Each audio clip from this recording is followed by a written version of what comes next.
দাঁড়াও দাঁড়াও, আগে কিন্তু স্ক্রল করে একদম উপরে তুলবে না। সেই তোমরা বাস্কেট থিমের কেকটা দেখতে চাও তো? দেখতে তো হবে, ডিজাইনটা তোমরা দেখতে থাকো। আর এই একদম প্রথমবার আমি বাস্কেট নজেলটা না ব্যবহার করছি।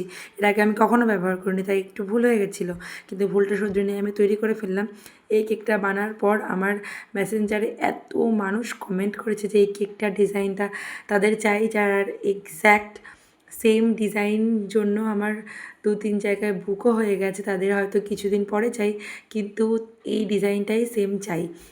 আর এটা বলে দিই যে এই ডিজাইনটা না আমি কোনো কিছু দেখে করিনি। হ্যাঁ, কিছু রেফারেন্স ছিল, কিন্তু তারপর পুরোটা আমি নিজের মন থেকে করেছি।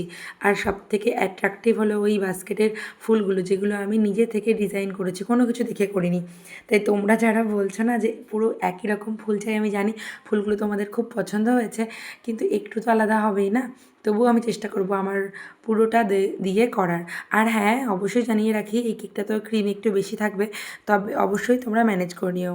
আর হ্যাঁ, পুরো কেকের ওই ফুলের ডেকোরেশনটা আমি তুলতে পারিনি। দেখো আমার সব ফুলগুলো না লাগানো হয়ে গেছিলো, কারণ আমি কেকের মানে কমপ্লিট করতে গিয়ে আমি ক্যামেরাটা কিছুক্ষণ জন্য অফ রেখেছিলাম, কারণ যাতে আমার কনসেন্ট্রেশনটা পুরোটা থাকে, আমি সুন্দর করে কেকটা তৈরি করতে পারি, তার জন্য ক্যামেরাটা অফ করে দিয়েছিলাম। তো দেখো, এটা আমার কেকের ফাইনাল লুক। তোমরা জানিও আমার কেকের ডিজাইনটা কেমন লাগছে। আমি আগেও তোমরা জানিয়েছিলে তোমাদের কেমন লেগেছে, আর ভালো লেগেছে বলেই না তোমরা এত মানুষ কেকটা আমার কাছে নিতে চেয়েছো।